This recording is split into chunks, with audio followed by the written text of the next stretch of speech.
Okay, it's a little after 7, so I'm going to go ahead and get started. Good evening. Welcome to the community meeting for Greenwood Local Park, the playground renovation and proposed improvements. Thank you all so much for taking time out of your schedule to be with us here tonight. The purpose of tonight's meeting is to introduce the project, to share our initial findings and our thoughts about renovations for the park, and then to get your input on those ideas. Senator Craig Zucker, who has joined us tonight, and the District 14 delegation obtained state bond bill funding to support several playground projects in Olney, including Greenwood, a $250,000 state bond bill for Greenwood. So we're very thankful to have the funding to make the projects possible. So before we get started with the presentation, I'd like to ask Senator Zucker if he'd like to say a few words. Well, thank you very much. Can you hear me okay, Lori? Mm-hmm. Good. Well, I just wanted to thank the Maryland National Capital Park Planning Commission and the entire community for advocating for this local park. The District 14 delegation did secure $250,000, and I know there's additional asks. So we're really excited about this project and looking forward to having community involvement and participation in terms of making sure this is Greenwood Local Park is everything that our community wanted. So appreciate everybody being here tonight, and looking forward to making this project a success. Hey, thank you. Thank you for being here. Let's see. So to get started with our team introductions, my name is Lori Moore, and I'm a landscape architect with Montgomery Parks and the Parks Development Division. I'll be the project manager and primary point of contact for the project. Also from the Park Development Division, we have Tricia McManus. She is the design section manager and will be leading the Q&A discussion following the presentation. The panelists here tonight include Brian Lewandowski. Brian is also from Park Development, and he'll be the engineer working on the project. From Park Planning and Stewardship, we have Chuck Kynes, who is the planner for this project. From the park management staff, David Fisher, who's the park manager for Greenwood. And also we have Corporal Derek Williams from Park Police. So before we begin with the presentation, a few housekeeping items. First of all, the meeting is going to be recorded, so it'll be posted on the project website in the next few days. And so that's going to allow anyone that can't attend tonight, they can go online and they can always view the presentation later. Also, you can refer to the Q&A question and answer button on your Zoom meeting window at any time during the presentation. And you can type in a question or comment, and then we'll set aside time at the end of the meeting to address those. And then after the presentation tonight, we have a community survey that we hope you'll take the time to complete. And the survey is really going to be helpful in helping us as we start to develop concepts for the park. And the link for the survey is there, but we'll also show that again later. The project is currently funded as a playground renovation with accessibility and stormwater management upgrades.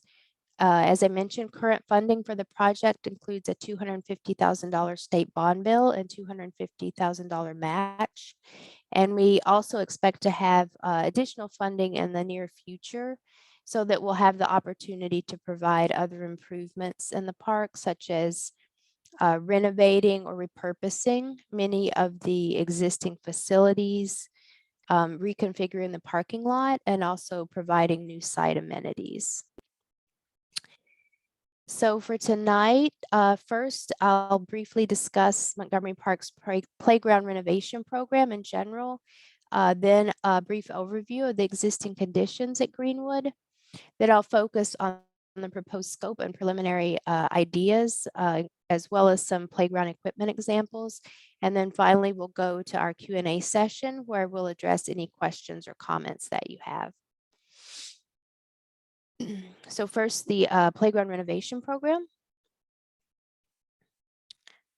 So we all know about the importance of play for children and the benefits that are provided.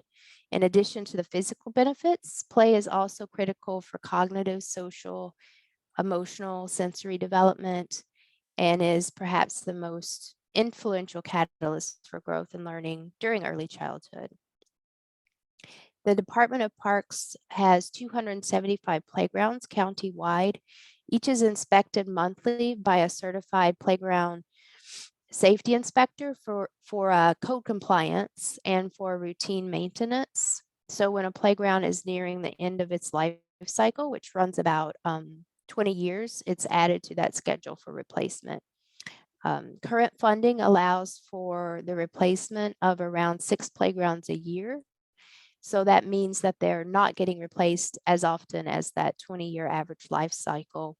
So our monthly inspections just make sure that the older playgrounds stay safe and code compliant.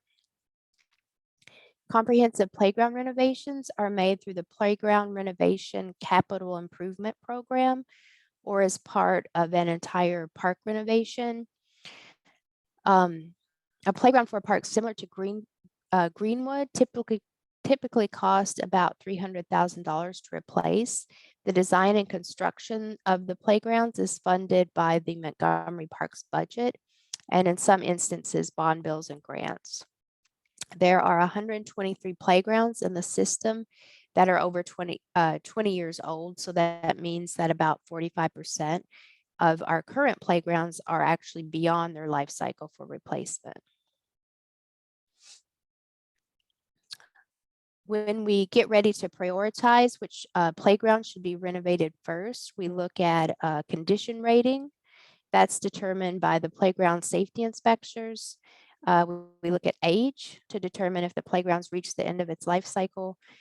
We look at the presence of wood and the construction of the playground as we're phasing out the use of wood equipment for longevity and for maintenance reasons. The inspectors can make recommendations for replacement for other reasons, and we also look at equity, where we prioritize playgrounds for replacement in lower income and ethnically diverse areas. So currently there's not a federal playground safety law, but most states do enforce playground safety criteria as a legal standard for care, standard of care. At Montgomery Parks, we follow safety guidelines established by these industry recognized standards of care. So CPS, SC, ADA, ASTM, and IPMA. As part of a playground renovation at Montgomery Parks, the following components are usually included. Playground equipment, of course. Usually these are separated into areas for children ages 2 to 5 and 5 to 12. And that's based on childhood development studies and consumer safety standards. We provide a mixture of activity types. We provide protective surfacing, and typically we use engineered wood fiber. We always provide under drainage under the playground to prevent water from saturating the surface. We provide a paved accessible route from the parking lot to the playground, seating for parents and caregivers, maintenance access, which is needed for repairs to equipment or replacement of the wood mulch. And then lastly, as a new initiative, we've also been adding communication boards to our playground renovation projects. And the boards have been initiated by our program access office in an effort to enhance inclusion within the parks. The image on this slide is an example of a communication board that was installed at South Germantown Recreation Park Playground. And it helps to assist people with diverse language skills, as well as those that have learning or developmental disabilities. Typically, our playground renovation process includes community engagement, and that's followed by the conceptual design and then the construction documentation and permitting before construction can begin. For Greenwood, we recently began by evaluating the existing conditions of the park And then tonight, we're beginning the community engagement process with a meeting followed by the survey and comment period. And then after tonight's meeting, and once the online survey closes, the next step will be for Montgomery Parks to develop a concept plan based on the feedback we receive. We'll post that concept plan online for your review and comment, and then it's revised as needed and turned into construction drawings before we hire a contractor to build the park improvements. So now that you know a bit about the playground renovation program, I'm going to go into the specifics of the site for Greenwood Local Park.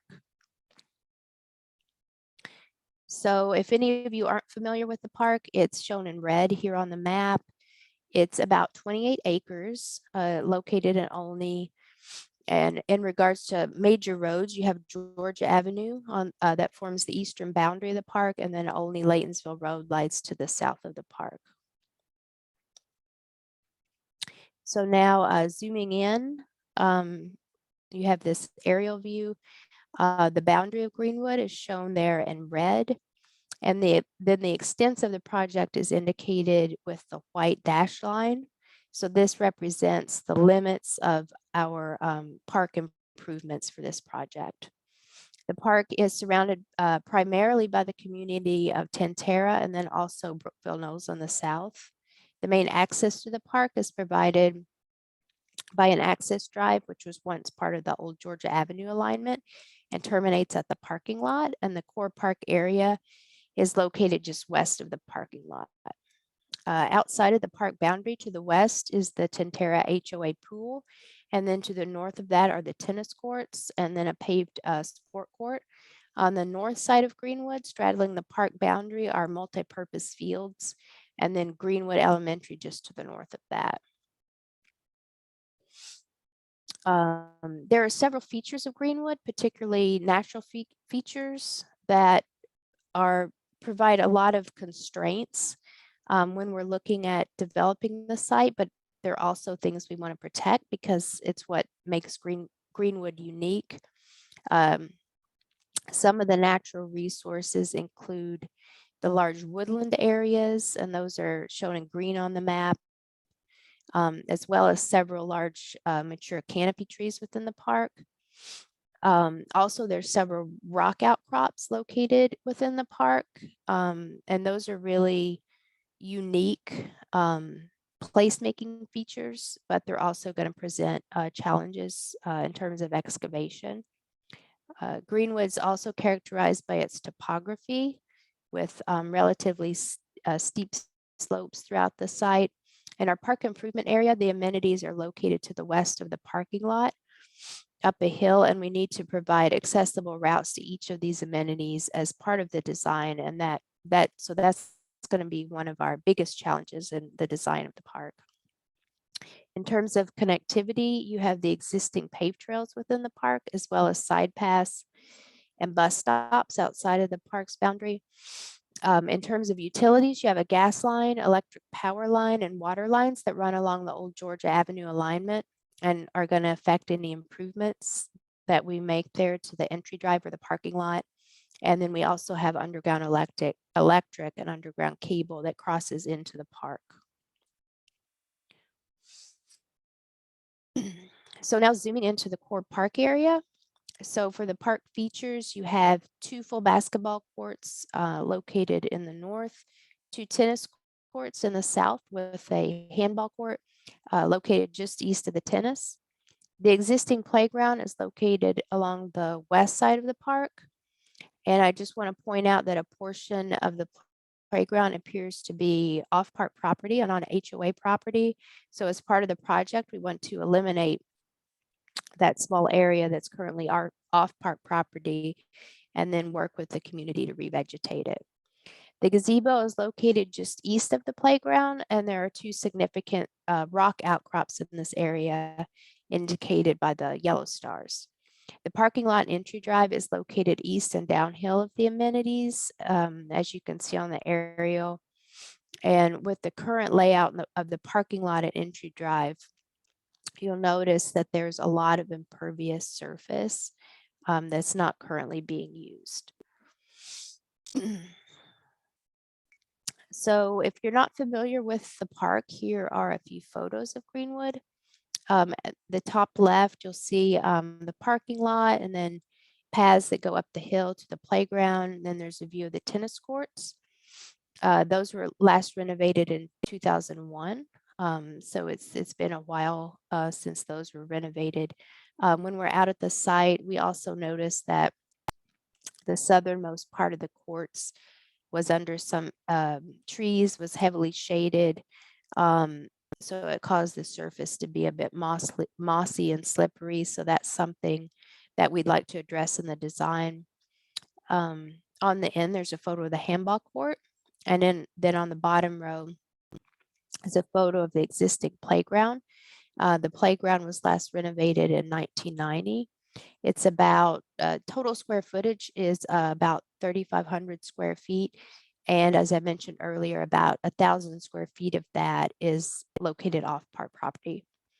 The great thing about the playground is that it's shady and it's surrounded by these really nice mature canopy trees. But protecting the trees also makes renovating the playground at this location very difficult. It was also pointed out by park staff that maintenance for the area has been difficult due to tree limbs falling and presenting a safety issue. And the playground is also located in an area that's very difficult to get to from the parking lot, which poses a problem from an accessibility standpoint. Next is a photo of the gazebo. Just keep in mind that anything we do to the gazebo, we also want to be cognizant of that huge elm tree nearby and not wanting to disturb any of its roots. And then last on the bottom right is an image of the existing basketball court, which was last renovated in 2001. And right now there's no path leading to the court, so that would need to be provided as part of this project. So now before I open it up to discussion, I'm going to present some early ideas we have for the park. This slide is just to reiterate the extent of the project, which is outlined here with the white dashed line. The scope of the project will make accessibility upgrades to the existing path system within the park exterior, as well as the path where it connects all the way down to Queen Elizabeth Drive. Here's a diagram showing the proposed scope for the project, and that's going to include the playground renovation. So providing a new playground with new equipment and looking at relocating the playground within the northern portion of the parking lot. This location allows for better accessibility and allows us to minimize any disturbance to the existing canopy trees in that central area of the park. So renovating and repurposing the existing courts, looking at the current demand for certain types of courts, and then rethinking what would be best suited for the park in terms of demand, and then also what will fit given the site's constraints. Improving the gazebo, so deciding whether it should remain in place or be removed. Providing additional amenities and site furniture. We're thinking that a pavilion or a picnic shelter might be a good idea for the park. So we want to hear your thoughts on that. Also, when we visited the site, we noticed there weren't a lot of seating options. So that's definitely something that we'd like to address in the design. And then also as part of the scope of the project, we're looking into reconfiguring the parking lot to make a better use of that space. In the diagram, you can see that the parking lot is shifted south to make room for the playground in that area while still keeping the current number of existing parking spaces. Also, as part of the scope, we'll be providing accessibility and stormwater management improvements. So by relocating the playground to the parking lot location, that can easily be made accessible. An accessible route will need to be provided to both of the athletic court facilities. And that could be accommodated by converting 2 of the paths near the parking lot to ramps. And those are indicated on the map here with the red arrows, and then creating an accessible path from the ramp intersection up to the courts on the north. So for the next few slides, I'll just be looking more closely at the different areas of the park. So the north courts, the court area located in the north is where the 2 full-size basketball courts are currently located. In this area, we're looking into 3 dedicated pickleball courts. Given the high demand for pickleball, the park planners have determined that this location would meet the suitability criteria for pickleball, particularly at this north court area where it's far enough away from residences. So we're looking at providing pickleball here and then relocating one of the basketball courts to the more southern athletic court area. The other option for this area would be to leave the basketball courts here and renovate them. At the South Court area, where you currently have the 2 tennis courts and 1 handball court, there are a few options for what could fit here. For all 3 of the options that are shown on the right part of the slide, we've left half of the handball court, as those do often get used in the county. We can remove the southern portion of the court that says damp and leave the northern half, possibly providing some kind of decorative mural on the wall that would be more appealing.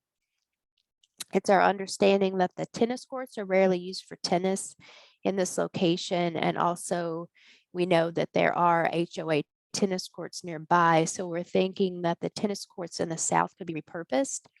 It's also our understanding that the basketball courts are used at this park, so one good option would be to have 1 full-size basketball court here in the south with a soccer court adjacent to it.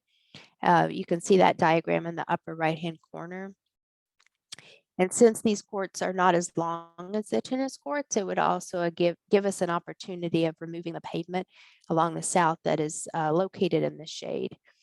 So this arrangement that's shown in the upper right-hand corner is what we feel is the best use of this area. Other options that we're showing on the slide of what could possibly fit in the space is 2 basketball courts, which is shown in the middle diagram, or keeping and renovating 1 tennis court if that's preferred, with the addition of a soccer court. And you can see that diagram at the bottom right-hand corner. Note that for the second, that middle option, we're showing a possibility of providing fitness equipment or a multi-purpose games area, which could be placed in the old handball court area. So the court preferences are something that we ask about on the open town hall survey, and we'd really like to get your input on the courts we're proposing for Greenwood. Here are some photos of example fitness equipment. We've determined that if fitness equipment is desired, the South Court area is the most suitable location, because there is the space there to accommodate it. And also there is going to be an accessible route to that area, which is required for fitness equipment. So since we're looking to relocate the playground, I'd like to focus on what could be provided in the old playground location. We'd like to remove the playground from this area entirely and then provide other park amenities that would be a bit less formal and get less use than a playground facility. So some options might include a small nature play area, which could have logs or boulders, or maybe like a log crawl tunnel, or it might be best served as being like a casual area with seating, log benches, picnic tables, or bench swings. You could have a small picnic shelter in this area as a possibility. So what will go in this area is one of the questions on the survey. So please tell us what you think about this area. The next slide is showing the gazebo and some ideas for what to do. In this area, there are several mature trees that we want to prioritize preserving. So one option would be to remove the gazebo entirely, or we could retain it in place and refurbish it. Another possibility would be to remove the roof and post to allow for more visibility from a security standpoint, and then leave the concrete pad and seat wall. So now for the last area of the park that I want to focus on is the relocated playground area. If you look at the diagram in the upper right-hand corner, it shows the parking lot reconfigured and shifted to the south. So now you have a space for the playground and the portion of the old paved area of the parking lot. This playground location has several benefits because it's easily accessible from the parking lot. It allows for a larger playground than at the old site. You can avoid the impacts to existing trees. In this area, you could also fit a picnic pavilion here if that's something you'd like to see in the park. We could also consider other amenities for this area, such as a community garden. Just keep in mind that we have a limited amount of space in the park that can be made accessible. So for example, if a community garden was desired in the park, you would likely lose one of the athletic courts due to the space that's available. So as part of the open town hall, we ask you to prioritize the desired amenities for the park. So now I'll share with you some playground equipment examples. So keep in mind that these are just photos examples. They're not specific pieces of play equipment that we're proposing. They're just general types of equipment to help generate some ideas. And the photos are broken into two age groups for 2 to 5 year olds and then 5 to 12-year-olds. So to begin, some photos of 2 to 5-year-old equipment. It could include spinning activities, enclosed swings, simple slides, multi-spring toys or seesaws, pieces for jumping and bouncing movements.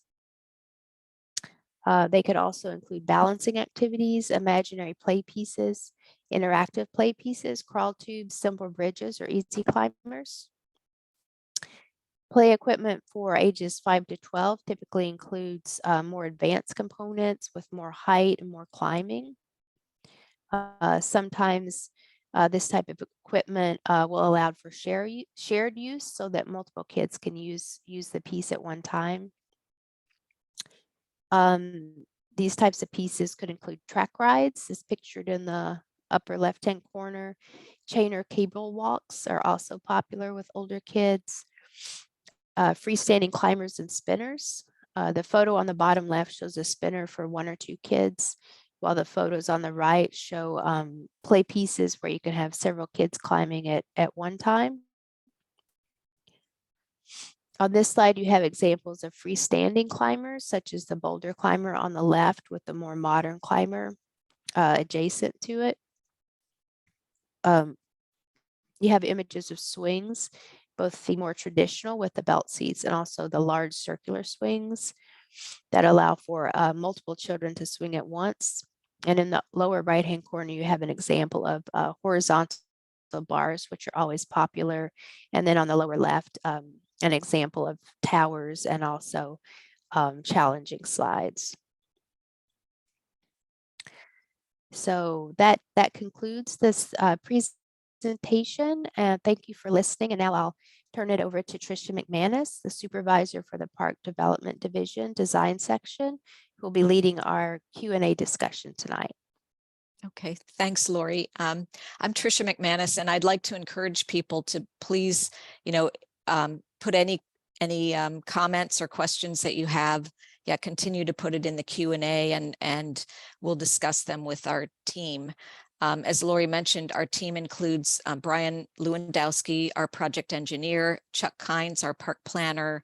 We have David Fisher, our park manager, and Corporal Derek Williams from Park Police. And Brian has answered, tried to answer a few of the comments and questions that have come in, but I think we're going to go back and just discuss, all of the issues that have been raised. And, I'm I may be directing some of the questions towards certain team members, but I'd like our whole team to jump in, and add any comments that you have, so that we make sure we discuss all the issues thoroughly. So I'd like to start with some of the ones that have been answered, that came in first. And the first comment was someone who wanted to express interest in support for 6 permanent pickleball courts with lights, drinking fountains and shade for the playground, and parent seating as well. And I think, as you know, the comments about shade and seating for the playground are things that we would provide anyway. I think a drinking fountain, I think we may have one there now, but we would certainly provide a drinking fountain on site. And then, as Lori's presentation showed, our intent was to locate the pickleball courts further away from the residences, so not in the area of the existing tennis courts, but potentially swapping them in the location of the basketball courts. So I know that Chuck has done a lot of work on identifying sites for pickleball, and we know that in our early times of providing pickleball, we've learned that it can be disruptive to residents who live nearby. So I'd like Chuck to maybe address why we are specifically identifying the location of the basketball courts as a better site. And then we can discuss lighting, because we did get some input from our natural resources staff about the environmental importance of this site, and that this wooded area is identified as part of a Maryland Department of Natural Resources targeted ecological area. So there was concern about lighting potentially affecting wildlife, adversely affecting wildlife. So I'd like to ask Chuck if you could expand on that a little bit. Sure. Hi, I'm Chuck Hines. I'm park planner and also pickleball coordinator for Montgomery Parks. Yeah, we've been looking at this park for potential pickleball improvements for a long time. And as part of the renovation project, we've decided that based on what we've learned, particularly at Olney Mill, about location of pickleball proximate to homes and potential noise, particularly courts that are lit or have lights. We feel like the best location for pickleball at this park would be to repurpose the basketball courts. We can squeeze in or fit 3 dedicated pickleball courts on the existing basketball courts, and then move the basketball function to the tennis courts, which would be more appropriate in terms of sound and neighborhood compatibility. In terms of lighting, yeah, you pretty much said what I was going to say, is that this park is included in a Maryland Department of Natural Resources targeted ecological area, which means it has resources or wildlife habitat or plant or wildlife species that are of special concern. So we are reluctant to add lighting to this park for that reason. Another reason is that if you light one facility in the park, let's say you just light the pickleball facility, you still have to light the entire parking lot and the walking route to the pickleball courts. And then, it sort of might snowball into lighting the playground and lighting the tennis court and basketball court as well. And we're just not prepared to entertain that at this point. We just feel like there are other locations nearby that are lit, have lights where people can play pickleball, including Barrow Drive. And we're also looking at dedicated courts at East Norbeck. So we feel like there are places where people can play at night for pickleball, or will be more places for people to play pickleball at night in this general area of the county. So we are not currently looking at lighting the pickleball courts here at this park at this time. Okay, thanks, Chuck.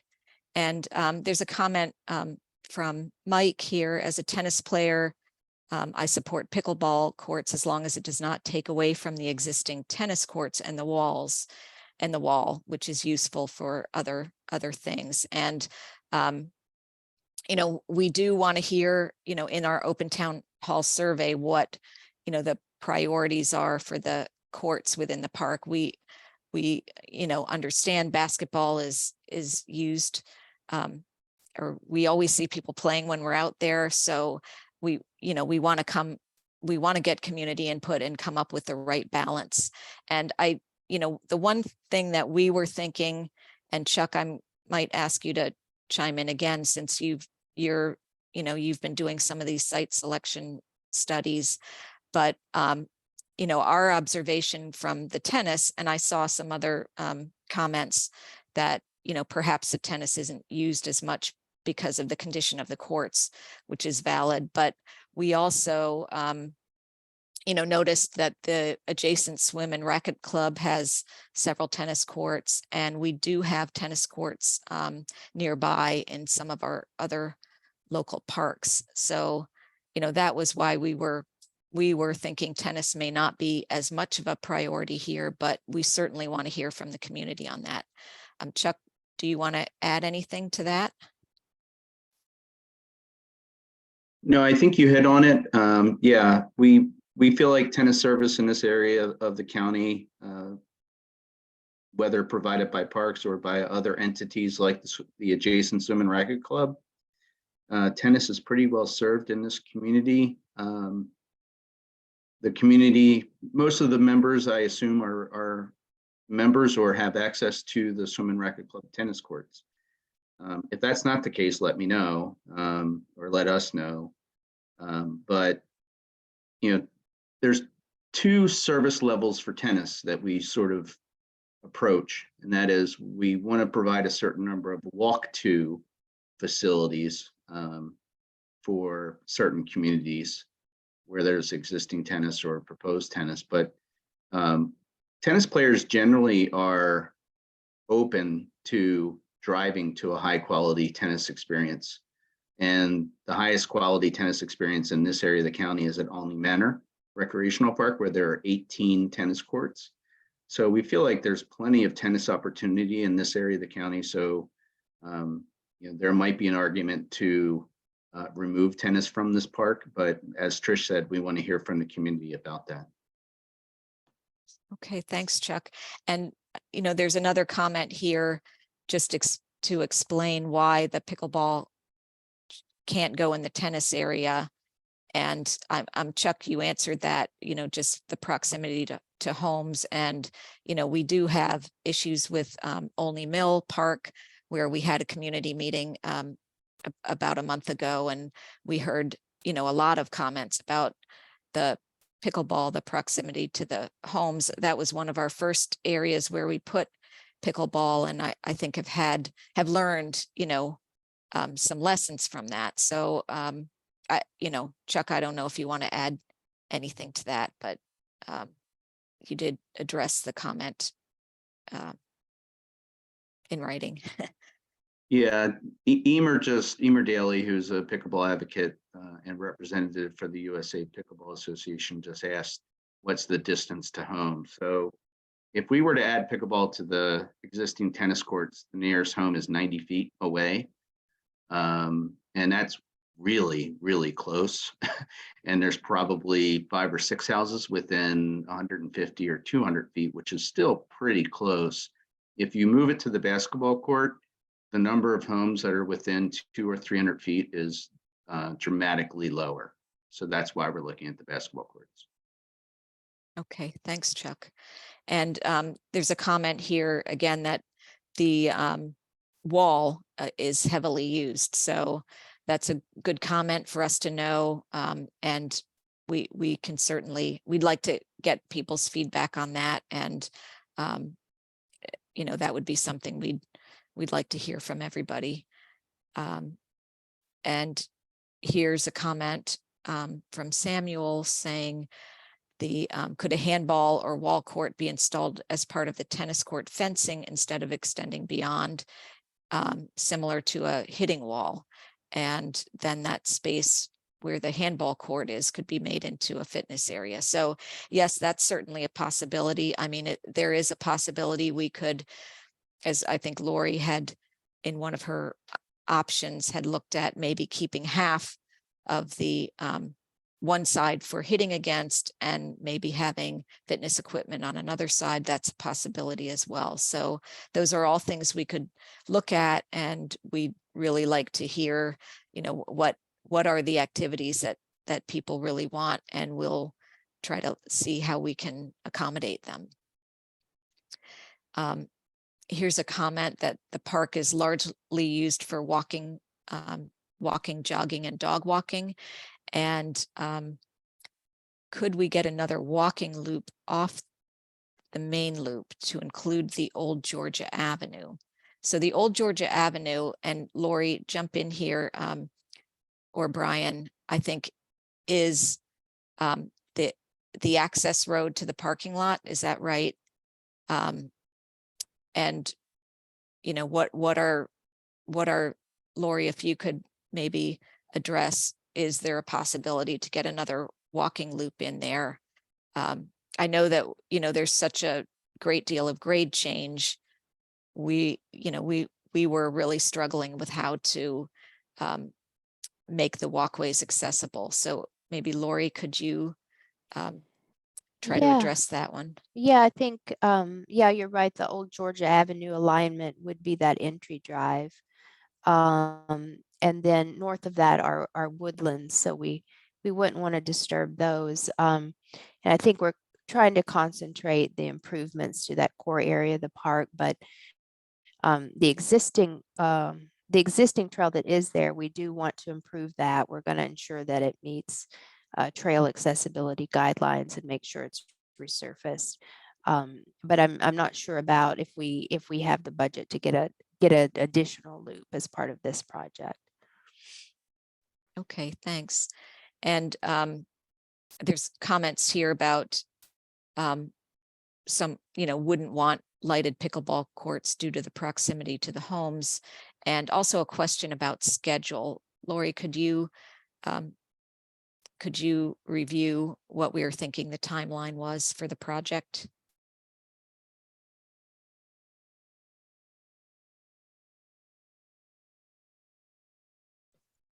Lori, you might be muted if you're talking. Yeah, in terms of scheduling, we're looking at posting this spring a concept design, preliminary concept design for the park that we're going to post on the project website, and that would be open for public review and comment.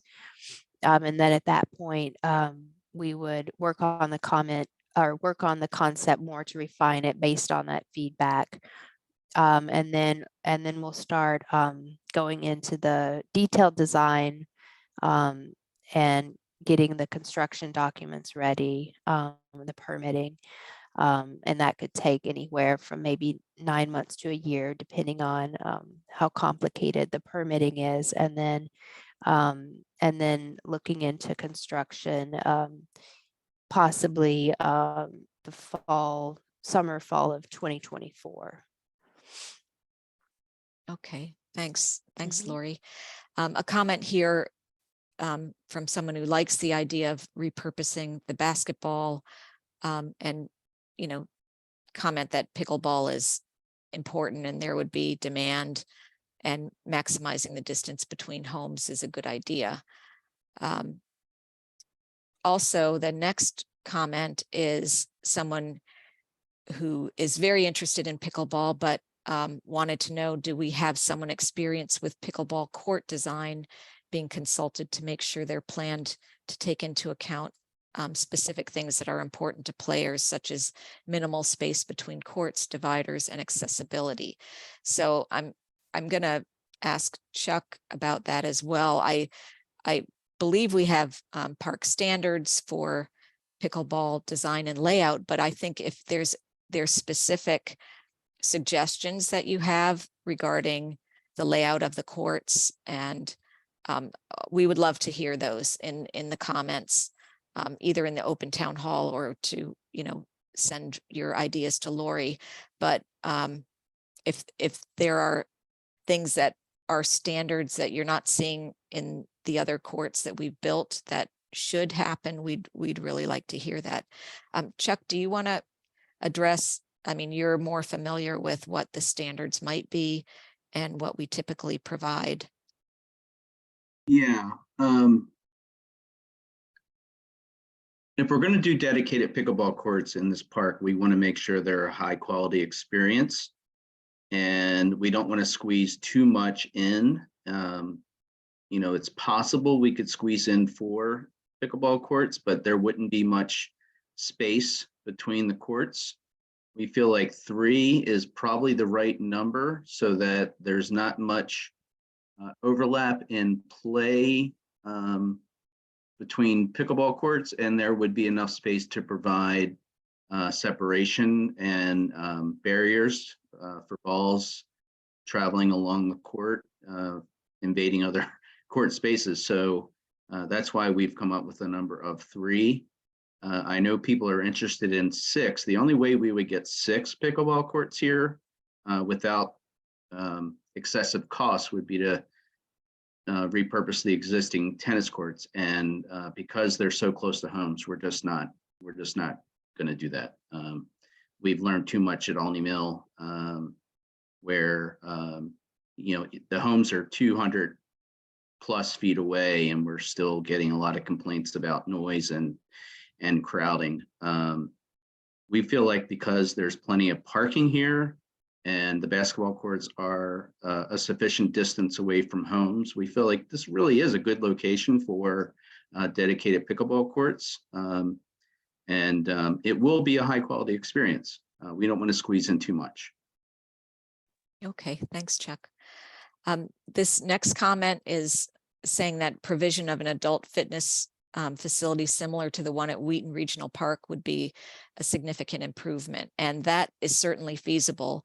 And if people aren't familiar with that, that's sort of a pad that's a fitness area, and I think that's something we could designate. Lori's potential location was near where the handball wall was, but it could also be part of the court surface, if the mix of what we put on the hard surface that we have. But that's certainly feasible, and we're interested in hearing from people. This next comment I'd like to forward or ask Corporal Williams to talk about this, or to David Fisher, our park manager. But this is questioning why the parks close at dark, and I think that's our park policy, that our parks aren't open at night.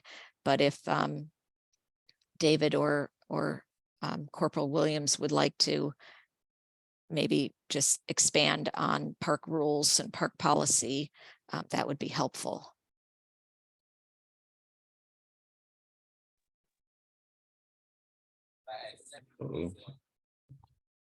Yes, this is Corporal Williams. Yeah,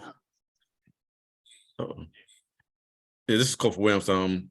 That's just the park policy across the whole commission for all our parks. So it's not just this one. It's for all our parks. We do have some exceptions, but the standard rule for the majority of our parks, so they close at sunset, from sunrise to sunset. So just a commission policy as a whole for the majority of our parks. But we do have some exception for the parks that have lights at them, but the majority of our parks are closed at sunset. Okay, thanks. And then here is also expressing support for keeping 2 tennis courts, and saying that the condition of the courts is the reason why they haven't been used as much as they might. and enclosed tennis backboard half courts like the ones at Olney Manor would be a great addition. So thank you for the comment, and we'll, we'd like to hear what people think about the courts. This next comment is about concern about the sound of pickleball, and even moving it to the basketball courts will impact residents, the nearby residents on Alpenglow Lane. The HOA courts of Tantera are already audible from there. So, and comment again about tennis would be used more if the moss at the woods wasn't an issue, and that pickleball belongs someplace else, like in a regional park where it won't impact residents. So, Brian, I know, we've been looking at the condition of the courts and the shade that's, and maybe David could chime in here, but given the shade on those courts, one of the reasons we were suggesting maybe Lori's idea was to shorten some of those courts, just because that they are slippery with the moss. And I don't know what our typical maintenance standard is for courts, but I'd just maybe ask David if you could address, the difficulty of keeping courts, free of moss in a shady area or a moist area. Yeah, the problem is it's not just generally the shady area. It just does not receive the intense sunlight to be able to actually dry the area up. Every time we get a rain, every time we get a little bit of fog, anytime we get any type of precipitation, it does get slick. We are well aware of that. We do go out and we do pressure wash it, but it's just, it would have to be done weekly to be able to keep up with it. Shortening the courts, as was suggested, will move the area directly next to the woods. We'll move it out and be able to support a little bit more of the sunlight, because that sunlight is really your best defense against that. Our team goes out and we try to blow them off to try to keep the leaves and stuff off of them. But again, I need a little bit of moisture, especially in an area that just does not dry, does produce that little bit of slickness. And maintenance wise, it is a nightmare, and not just at this park, but every area that we have tennis courts surrounded by trees. One solution would be to cut down the trees, but as we all know, we're not going to do that. So it's definitely a maintenance, something we, are working to help eradicate, working with facilities to try to get better, better ideas of how we can take care of that as well.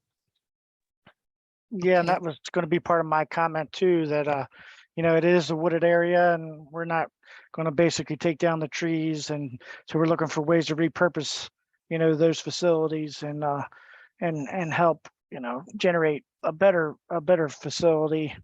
We could either treat some park drainage over there or something like that too. So but we're trying to throw and develop some ideas out there, so help us with your comments is nice. Thank you. Okay, thanks to both of you. This next comment is saying you can play pickleball on tennis, not the other way around. So I think what this is getting at is that, another option is to stripe the pickleball on the tennis courts rather than remove the tennis courts and relocate and, develop a smaller pickleball court. So I think that's what this comment meant. So just that's true. So that's, that's something to consider, keeping tennis and putting pickleball overlay. And I think, Chuck, you answered this question earlier about the distance to the nearest homes that you said was 90 feet. Was that correct? Yes, I did. Yeah. Okay. Yeah. Okay. And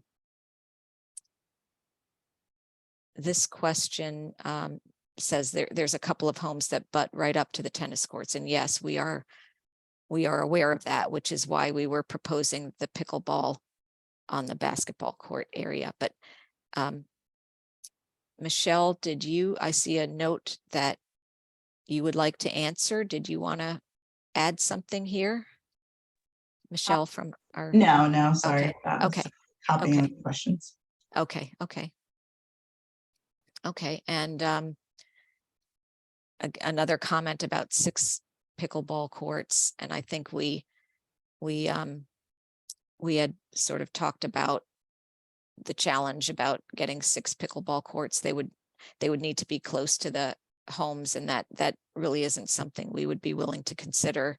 And we also discussed the lighting, the intent that we are not recommending lighting here as well. So, and then comments here, support for dedicated pickleball courts at Greenwood. And then again, a comment about 6 rather than 3.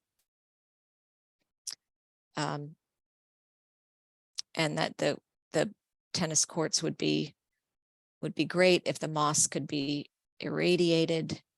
But I think David and Brian, your comments were that's only a temporary fix, and that you really need the sunlight on there all the time to keep the area dry, which would not happen without removal of trees. And that isn't something that we would really consider. And a comment here about, and this is a valid comment, having a playground near a parking lot is also challenging, that, you're putting kids near the cars. And Lori, maybe you can address some strategies of how we might make that safe. I think fencing would be one of the options that we would be looking at by relocating the playground in that location. Do you want to expand on that? Yeah, I mean, that's just what I was starting to say, is that in those types of situations, having a playground adjacent to a parking lot has a lot of advantages when you're trying to make the playground accessible. It's makes it easy to make it accessible, easy to get to. But yeah, one of the challenges is the conflicts between kids, specifically small kids, and worries about cars parking. And so yeah, usually in that case, we would put up fencing, not totally enclosing the playground, but at least on that side where kids would have that barrier to keep them from running out into the cars that are parking. So that's something that we can definitely address as part of the design. I'd like to add to that the playground area that's being proposed is down a little bit in grade, so we will try to, put a little bit of grade there when we build it, in order to also drain the water around, and that'll help. If a car decides to come in, it's not going to go directly down or straight or something. But of course, we also have some rocks and rock outcrops in the area that if it becomes an issue, we could add those, or even the removable bollards. Or we're about safety too, and we're certainly not going to build something that's not safe. So. Okay, thanks. So Brian, you touched on drainage, and there's a question specifically about the path between the basketball court and Greenwood Elementary that has a low spot, and is asking whether this project would address that. And for this project, we are really focusing on the core activity area of the park. I mean, we would love to be able to, repair the whole park, but we started with the playground, and we're expanding because we need to address accessibility, and we have all those other facilities in poor condition. We're expanding what our original project was to try to focus on that core area of the park. We think that any further work to the north, the path system or the fields would have to be, future projects. And I know, Brian, I know that you had sort of scoped out that drainage issue. I don't know if you wanted to make any comments on that, or even just talk about drainage in general, how we're addressing that in the other area of the park as well. Yeah, we're aware of the condition in the path and the water issues, and it has a temporary fix right now, and so we're going to keep an eye on that, and as it progresses, we're going to come up with some solutions for that idea, and to keep it dry, because again, water causes ice in the winter, and that's just another safety concern. So our division chief is aware of that too, and we're going to put that in our program and come up with a solution. And then also, as we do redevelop the projects in its entirety, we always look at drainage and make sure we provide stormwater and make sure that drainage doesn't go directly into a facility such as a tennis court, which obviously the moss is being caused by dew and different things like that, and rain because of poor drainage. That's part of the problem. And then of course, the playground being downhill, we're definitely not going to direct water right into the playground, because obviously that would ruin the wood carpeting material we use. And so we'll always look at designing around our facilities. Okay, thanks, Brian. There's a comment here also about support for dedicated pickleball courts. Just a general comment. And again, a suggestion here to swap the tennis and basketball courts and then paint pickleball lines on the 2 tennis courts so that they could be used for both tennis and pickleball. And just swapping the facilities. I think, Lori, we looked at that option initially about whether we were looking at a larger court in the basketball area, but I think the length of that paved surface isn't long enough for tennis. Is that correct? Could you address that? Yeah. That's correct. Tennis courts are quite a bit longer than any of the other courts we're looking at. So I think what this comment is saying is to flip the 2, which does make sense to keep so you could have the tennis and restriping it with pickleball being away from the residences, but the regulated tennis court is much longer than those basketball courts. So that's the problem there, is you couldn't put tennis in the north unless you added quite a bit of pavement to make it the correct size. Yeah. Well, I think, and we're also constrained by grade to be able to add pavement. I mean, the site is sloping so many different directions. We didn't think it was feasible to add paving there. Right. No, it's not as feasible. And there's also the existing, maybe Brian has something to add to it, but the existing infiltration trenches there that we would like to upgrade, keep those in place and upgrade those for stormwater management. So we'd like to stay within the current, paved footprint of the court surface. Okay. Did you want to add anything, Brian, or is that good? Yeah, sure. Those 3 infiltration trenches are DEP regulated facilities. So, but they are currently not up to standards. So when we go in and redevelop the park around that area, we're gonna use those and upgrade those for our stormwater management, and also provide other facilities in order to treat the new pavement and new like underneath the playground and new facilities that we develop. Okay, thanks. These next 2 comments are about a new technology, an acoustic fence that might be able to reduce the pickleball noise? And could we consider that for the new courts? And I see, Chuck, you would like to answer this question. Yeah, I put in the chat, I'm not sure if everyone can see it, but the complaints we receive about pickleball noise are primarily about pickleball noise at night where the courts have lights. We do not get many complaints about pickleball noise on courts that do not have lights. The best way to address pickleball noise is distance from homes.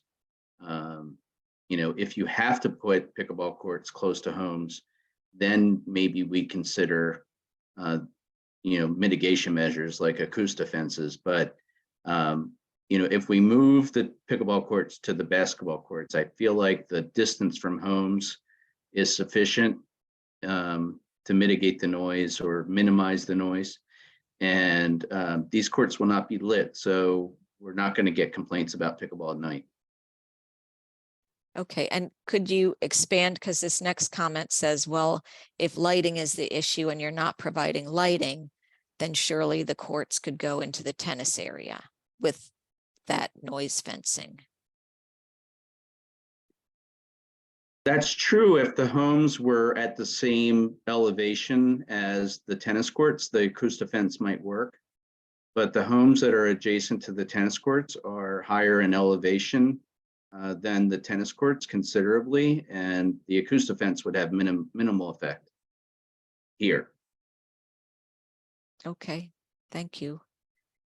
And this next one is, I'd like to ask Brian about this. Are there thoughts about the erosion occurring deep in the park, that there's a 6-foot deep crevice or creek bed due to stormwater runoff that has now reached the old Georgia Avenue footprint?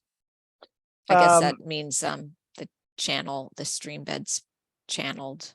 Right, we looked at that when we were out in the field, and it's basically because the old road that was built there, they had swales going down the road, and that water is being now with the developed park, the water, it all drains to that point and it goes out, and it collects into the tributary that goes around and underneath 97.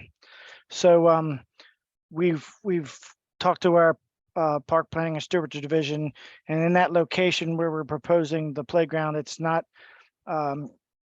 considered a stream. Obviously, it's just a drainage channel, but we're going to actually reutilize that. But any places in our LOD or development that we can, stabilize, we certainly are going to try to do that. But we're not going to go down and do any stream restoration or anything as part of this project.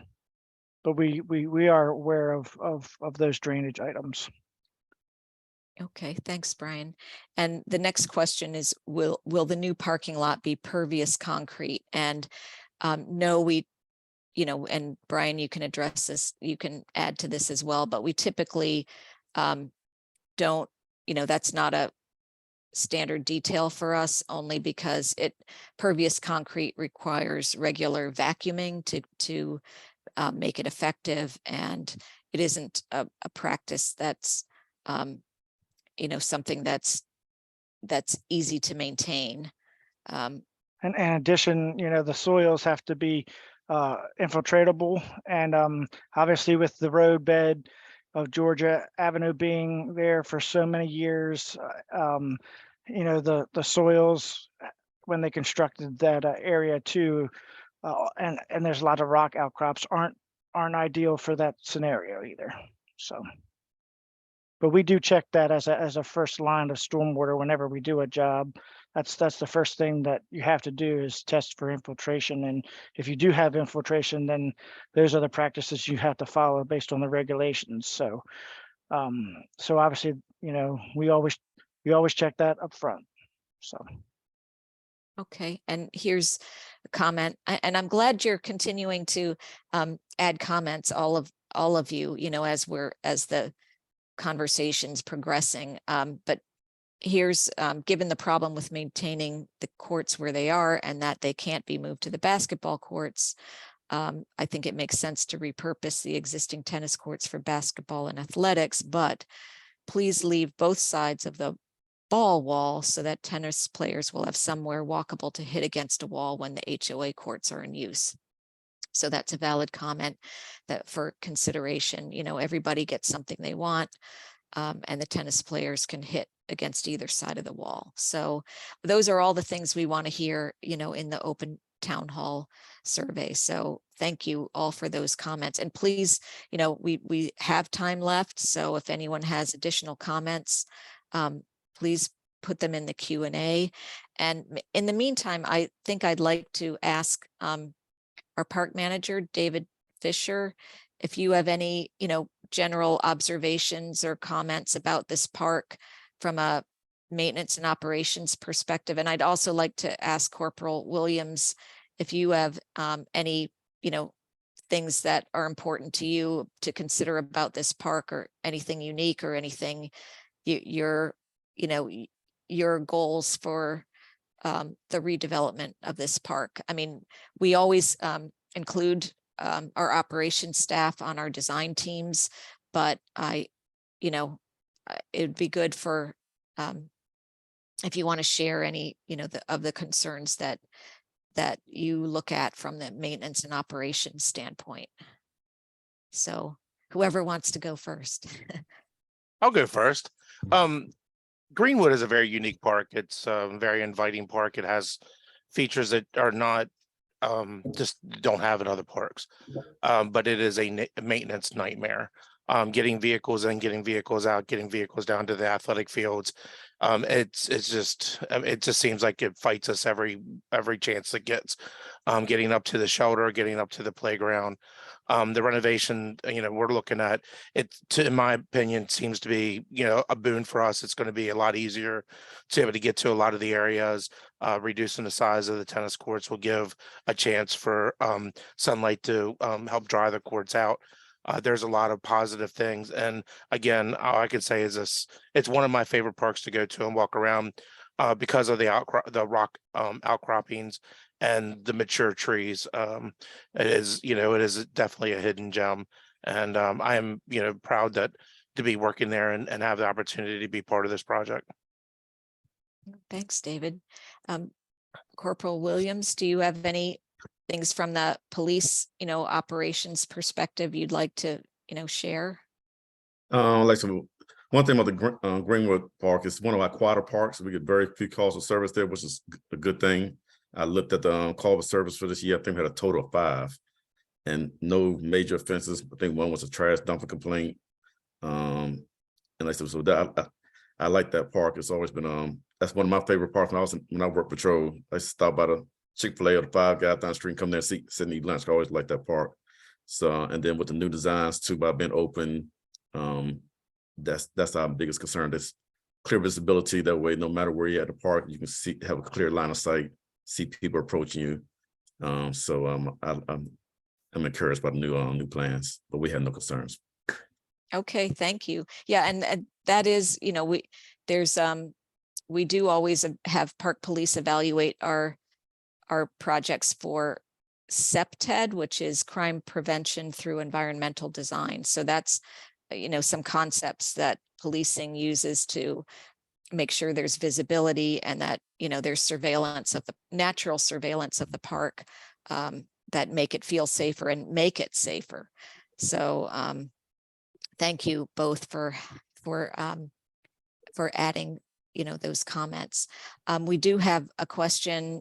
What is the footprint of the basketball courts versus the tennis courts? And Lori, do you have that information? Or if not, we could, if we don't know it off the top of our head, I think we could respond later, but you might know that, Lori. Yeah, no, I don't know it off the top of my head. I have an idea, but I don't want to say it in case I'm not quite right. So I would rather look it up. And but yeah, the dimensions, the tennis, our standard for tennis, you know, the width is about, I think, 64 feet, whereas basketball is a shorter than that, but then the length, I'm not quite sure the dimensions, so I'd need to look it up. Yeah, I think the standard, and we'll respond, you know, in our meeting notes definitively, but I think the tennis courts are typically 120 feet long. And basketball is usually more like 94, 95 feet, but we'll get an Yeah. answer to that. But there is a significant difference in the length. But we'll look that up and make sure we have that information. And here's a question for Chuck. If you could expand on the neighborhood complaints regarding pickleball at Olney Mill. And again, they had heard the concerns were more about daytime use, but perhaps this is not the case. Right. So there are really two different issues happening at Olney Mill. So during the day, it's a crowding issue and also a noise issue because of the crowding. It's not so much the pop, pop, pop of the pickleball during the day. It's the noise of the crowd, the people yelling, and the overflow parking along neighborhood streets. Those are the big issues during the day.